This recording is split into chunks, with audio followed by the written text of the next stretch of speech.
bien sûr que je ne vous ai pas oublié, bien sûr qu'aujourd'hui, on va parler de l'actualité du Paris Saint-Germain et surtout du mercato parce que ça bouge énormément depuis quelques jours, que ça soit au niveau des départs, mais aussi des arrivées. Salut à tous ces frérots, j'espère que vous allez bien et que tout se passe pour le mieux de votre côté. On se retrouve aujourd'hui pour une nouvelle vidéo.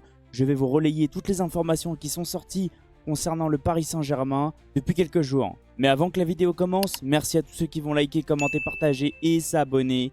C'est grâce à vous que j'en suis là. Le Paris Saint-Germain a l'air d'être très actif depuis le début du mercato et vous allez le voir, ça part dans tous les sens. Que ça soit au niveau des arrivées, des départs, des prolongations.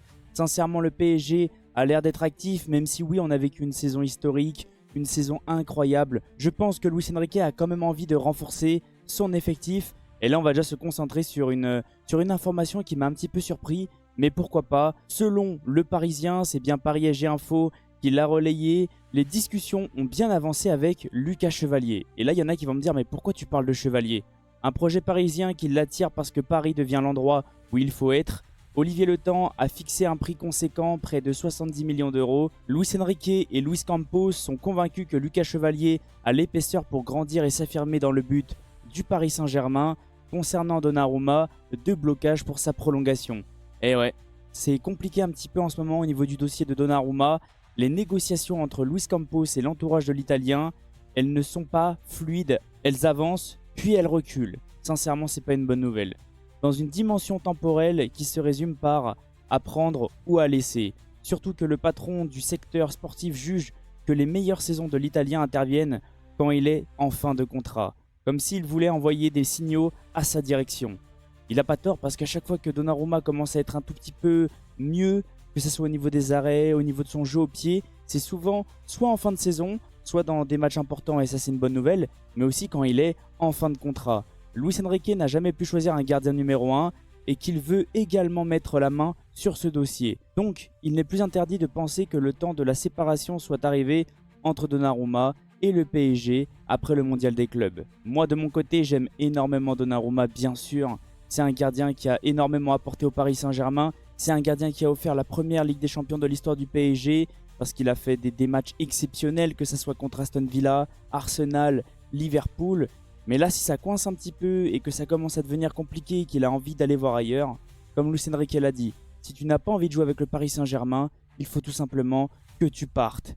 Et bien sûr, il y a aussi des informations au niveau des arrivées, mais j'aimerais me concentrer déjà sur l'information concernant Donnarumma. Et là, comme on peut le voir, c'est Actu Ligue 1 qui a relayé l'équipe. Breaking, un départ de Gianluigi Donnarumma du PSG n'est pas écarté. Le portier italien intéresse de près Manchester United et Manchester City. Il regrette le manque de soutien du club au plus fort des critiques externes. Il aurait évoqué un départ en Angleterre auprès de ses coéquipiers en sélection. Et voilà. C'est ça en fait que ce que je vous ai expliqué juste avant. S'il a envie d'aller voir ailleurs, s'il a envie de jouer dans un autre club, nous de notre côté, on ne le retiendra pas. Luis Enrique n'a pas arrêté de le dire, lui il a envie d'avoir des joueurs au sein de son effectif qui ont envie de jouer pour le logo du Paris Saint-Germain. Maintenant, on va pouvoir parler un petit peu des arrivées et ça commence aussi à s'activer de plus en plus. Et on va bien sûr parler de la pépite Rodrigo Mora. Bien sûr, pour tous ceux qui me connaissent, vous savez comment je procède, mais pour tous les nouveaux, je vais vous expliquer qu'est-ce que je vais faire pendant cette vidéo tout simplement. Là, je vous présente les informations et à la fin de la vidéo, bien sûr, je vous présenterai les joueurs. Et là, c'est le meilleur du PSG qui a relayé Pedro Kvassi, si ça se prononce bien comme ça. Le PSG pourrait se positionner sur Rodrigo Mora sur ce mercato d'été. Pourquoi pas? Parce que si on arrive à se séparer de Lee Kang-in qui pour moi doit partir, ne doit pas rester au Paris Saint-Germain, on l'a vu, Luis Enrique ne compte plus sur lui, il joue de moins en moins, très peu d'entrées, il est très peu titulaire, il n'a même pas joué la finale de la Ligue des Champions. Je pense que Luis Enrique ne compte plus sur lui et Luis Enrique a envie de recruter des jeunes. On l'a vu aussi avec l'intervention de Nasser Al-Khelaifi, ça a fuité un petit peu. D'après ce qu'il a dit et d'après ce qu'on a entendu, Luis Enrique a envie de recruter des jeunes. C'est compréhensible, il a toujours été comme ça, mais il n'a pas envie de recruter des joueurs au-dessus de 24 ans si je dis pas de bêtises. Entre 17, 18, 19, jusqu'à 23, 24 ans grand max. Et on l'a vu avec Kvara et Pacho. L'un va avoir 24, l'autre a déjà 24 à peu près. Ça résume exactement ce qu'il s'est passé. C'est pour ça que le PSG est intéressé sur des joueurs prometteurs mais aussi très jeunes. Au niveau des autres arrivées, on va parler aussi de Zabarni. J'ai déjà sorti une vidéo concernant le joueur. N'hésitez pas à aller la voir. Mais là, je dirais que ça commence à s'accélérer de plus en plus. Et il y a surtout des personnes très fiables qui commencent à publier des informations. Et on va déjà parler bien sûr de Fabrice Hawkins. C'est Sportzone qui a fait une exclue et qui a quand même relayé Fabrice Hawkins. Exclu accord contractuel entre Zabarny et le Paris Saint-Germain. Top priorité au poste de défenseur central. L'Ukrainien est désormais aligné avec le PSG. Reste à convaincre Bournemouth, qui a déjà refusé une offre du PSG comme l'avait évoqué Fabrice Hawkins. Au niveau des autres informations, comme on peut le voir, c'est pareil. Au niveau de Fabrizio Romano, lui aussi commence à publier des infos. Ça veut dire que ça sent plutôt bon. Le PSG, d'après ce que j'ai entendu, essaye de le recruter avant la Coupe du Monde des clubs pour pouvoir l'avoir au sein de son effectif. Pourquoi pas, parce que je pense que ça va renforcer quand même la charnière du Paris Saint-Germain. Et comme on peut le voir, il y a aussi l'équipe qui commence à parler. Zabarny a informé la direction du PSG qu'il souhaite rejoindre Paris. Le club de la capitale doit maintenant trouver un accord avec Bournemouth qui demande 70 millions pour son joueur. Alors est-ce que c'est cher? Très bonne question parce que moi, je ne l'ai pas trop suivi. Je connais beaucoup plus un joueur comme Huyssen que Zabarny, mais il y en a qui m'ont quand même dit que c'était un très bon défenseur et qu'il était plutôt solide. Et pourquoi pas? Parce que ça peut être l'avenir du Paris Saint-Germain tout simplement. Je pense qu'il peut prendre la relève de Marquinhos. Petit à petit, Marquinhos va pouvoir le lancer dans le grand bain. Moi sincèrement, s'il est bon, s'il est solide et que si Luis Enrique a envie de le recruter, moi comme j'ai pas arrêté de vous dire, Luis Enrique, je le suis les yeux fermés. Et bien sûr, la vidéo, du moins les informations ne sont pas terminées. Et cette fois-ci, on va se concentrer sur un joueur qui me hype absolument pas. Je vais pas vous mentir, c'est un joueur qui me hype pas. C'est un joueur que j'ai pas trouvé exceptionnel au Bayern. Alors peut-être que c'est le Bayern qui l'a rendu peut-être un peu moins bon, mais je le sens pas. Après, comme je vous ai dit juste avant, si Luis Enrique a envie de recruter Kim Min-jae, je lui fais confiance à 100%. Et là, comme on peut le voir, c'est une information de Foot Mercato.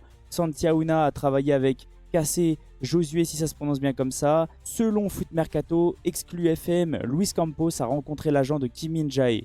À la recherche d'un défenseur central, le PSG a pris la température pour le joueur du Bayern Munich. Rencontre entre le conseiller football et le représentant du défenseur cette semaine à Paris. Contrat jusqu'en juin 2028. Le Bayern espère 50 millions en cas de départ. Al Nasser s'est également positionné. Ça devrait continuer d'avancer dans les prochains jours. Moi sincèrement de mon côté, c'est pas un joueur qui me hype énormément. C'est pas une piste qui me hype non plus énormément. N'hésitez pas à me dire si vous ressentez la même chose dans les commentaires. Et après, si Luis Enrique a envie de le faire venir au Paris Saint-Germain, c'est lui qui commande. Nous, on est simplement assis sur notre canapé. Au niveau de la présentation des joueurs, on va déjà se concentrer sur Kim Min-jae. Il joue actuellement au Bayern Munich. Il est actuellement blessé au tendon. Il sera de retour le 26 avril. Ah oui, quand même, grosse blessure. Alors, je ne sais pas du tout si Luis Enrique va vouloir le recruter, s'il est actuellement blessé et surtout qu'il a une blessure de longue date. Il mesure 1m88, numéro 3. Il a 28 ans. Il est né le 15 novembre 1996. Il est droitier. Au niveau du pays, Corée du Sud, valeur marchande 46 millions. Et au niveau du poste, il joue défenseur central. Le truc un petit peu qui va me contredire dans cette information, c'est que juste avant, je vous ai dit que Luis Enrique a envie de recruter des joueurs qui ont 24 ans maximum. Là, le souci, c'est que Kim Min-jae a 28 ans. Peut-être que c'est pas une info ultra fiable. Moi, je fais simplement que vous relayez les infos. Et au niveau des caractéristiques du joueur, comme on peut le voir, touché 99%. C'est pour ça que c'est plutôt Luis Enrique compatible. Au niveau du deuxième joueur, on va bien sûr se concentrer sur Lucas Chevalier. Je pense que beaucoup le connaissent. Je vais rien vous apprendre, mais je préfère quand même vous le présenter pour ceux qui ne le connaissent pas. Lucas Chevalier joue actuellement à Lille au LOSC. Il mesure 1m89, numéro 30, il a 23 ans. Lui, oui, il est encore ultra jeune. Il est né le 6 novembre 2001. Pied préféré, il est droitier. Il est bien sûr français. Valeur marchande, 28 millions. C'est pour ça que juste avant, le 70 millions me fait un peu peur. Il est gardien et il est plutôt bon au niveau de la relance. C'est un gardien qui est plutôt Luis Enrique compatible. Il est très intéressant aussi sur sa ligne. Après moi, j'espère sincèrement que Donnarumma va rester au Paris Saint-Germain. Mais s'il a envie de partir, on ne pourra pas le retenir. Au niveau du troisième joueur, Zabarny. Lui, je vous l'ai déjà présenté lors de ma précédente vidéo. Il joue actuellement à Bournemouth, mesure 1m86, numéro 27. Il a 22 ans.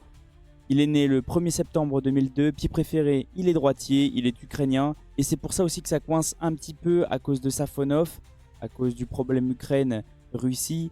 Je ne vais pas non plus trop en parler pendant cette vidéo. J'ai envie de me concentrer sur le football. Valeur marchande, 44 millions. Il est défenseur central. Et comme on peut le voir, c'est un petit peu compliqué. Mais je pense que c'est un joueur qui peut clairement progresser sous Luis Enrique. Et au niveau du dernier joueur, Rodrigo Mora, lui est ultra jeune, mais aussi ultra prometteur. Il joue actuellement à Porto. Il mesure 1m68, numéro 86. Il a que 18 ans, ouais. Il a une énorme marge de progression. Il est né le 5 mai 2007. Pied préféré, il est droitier. Il est portugais. Valeur marchande, 25 millions. Et comme on peut le voir, il est plutôt aussi polyvalent. Il est capable de jouer à gauche, à droite et même en tant que numéro 10. Et même à 18 ans, il a des stats plutôt intéressantes. C'est un joueur qui est plutôt cohérent, plutôt solide. Après, est-ce qu'il va pouvoir exploser dans un gros club comme le Paris Saint-Germain? Peut-être. Avec un coach comme Luis Enrique qui arrive à faire progresser des joueurs comme Désiré Doué, Joao Neves ou même Bradley Barcola, sincèrement, je ne suis pas inquiet. Et si Luis Enrique a envie de le recruter, moi, je dis oui à 100%. En tout cas, n'hésitez pas à me dire qu'est-ce que vous ressentez de toutes les informations que je vous ai présentées. Qu'est-ce que vous avez ressenti de la vidéo? Je viendrai vous répondre avec grand plaisir. Merci à tous ceux qui sont restés du début jusqu'à la fin. Merci à tous ceux qui vont liker, commenter, partager et s'abonner. C'est grâce à vous que j'en suis là. Et on se retrouve très prochainement pour une vidéo, mon mercato idéal pour le FC Barcelone. Passez une excellente journée ou une excellente soirée en fonction de quand vous allez regarder la vidéo. Et on se retrouve très vite. Ciao les potes et allez Paris!